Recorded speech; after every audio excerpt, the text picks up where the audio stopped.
when we're working over in SQL, we have a where that we can use anytime we're working with data. So remember, the where clause works with select statements, it works with update statements, and it works with delete statements. We use it with all three of those things. In fact, it's kind of the same idea with Mongo. We're going to use this kind of where clause with all three of those. So some operators that you'll remember is you have equals as being equality, right? Some flavors also use double equals, as you've done in C# and JavaScript. You can actually sometimes use double. Some flavors of SQL do let you use double equals as equality. You'll also have, your less than, your greater than, your less than or equal to, or your greater than or equal to, right? One kind of confusing one that you may have seen in terms of writing not equal in SQL, does anybody know what operator you use to convey not equal? Exclamation point. Huh? Exclamation point. Exclamation point. Well, in C# we use exclamation point as not, right? Is it the exclamation point equals sign? So that's one way that you can do it. Some flavors of SQL do allow you to write not equals as the way that you say something is not equal. Yeah. So SQL, most flavors of SQL actually use a weird not equal symbol, namely this one. It's saying less than, greater than. Okay. And so if you kind of think about it enough, it kind of makes sense. Anytime you're comparing two things, it can be either less than, equal to, or greater than. So if it's not equal to, then it asks either be less than or greater than. That's kind of where that comes up. Makes sense? So that's kind of your operators in SQL. Those are the basic ones. You'll also remember one of the labs asked you to use the is operator. Specifically, do you remember why it asked you to use the is operator? You told us to use it when we're comparing null. When comparing null. Because it turns out all of these other ones, if either side of it is null, it just says false. It's always false. So there's no way to get a true comparing something with null, even if both sides of the equation are null. Make sense? So this is specifically, we use the word is with null. So you can say is null, or you can say is not null. Both of those are valid. In some cases, is sort of behaves like equals, but basically we typically only use it when we're dealing with nulls specifically. Okay?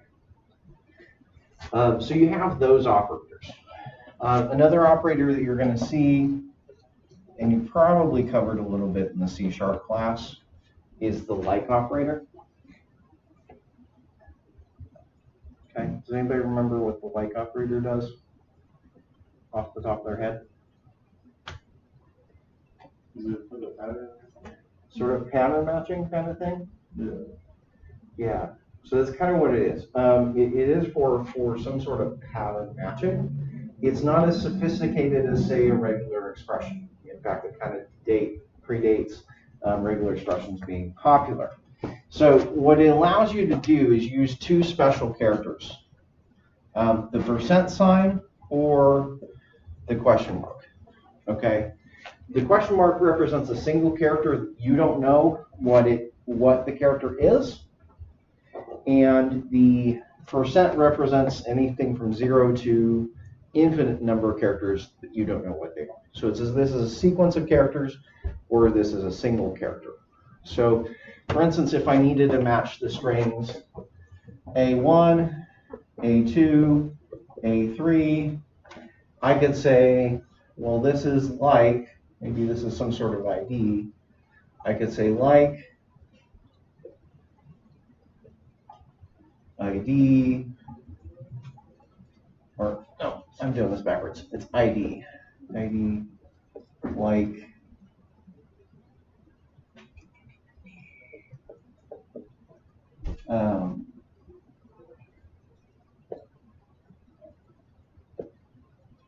so I'd be saying it's A, the ID is an A followed by some character.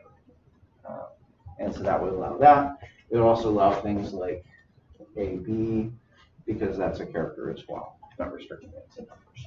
Cool. But it wouldn't allow for things like ABC, because that's 3 characters, right? So I'm specifically saying in this case that it's exactly 2 characters. So oftentimes where this comes up is where you might say, well, hey, I want to have a name. Maybe I want to have all the first names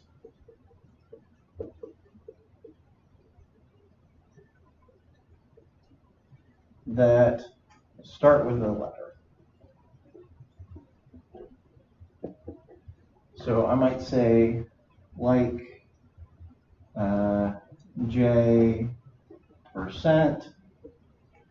So this would say, give me all of the people, right, that have a first name that starts with J. So that can be helpful, right? Sometimes we'll use this for searching. So you might say, hey, basically I want a first name that contains something. So I might say,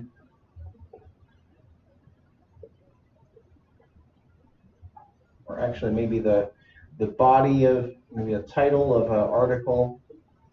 So I might say title of the article, like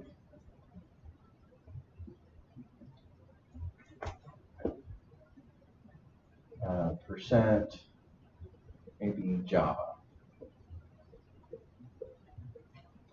And that would give me any titles that contain that 4-letter sequence of Java anywhere in it. Could be at the beginning, could be at the end, could be anywhere in the middle.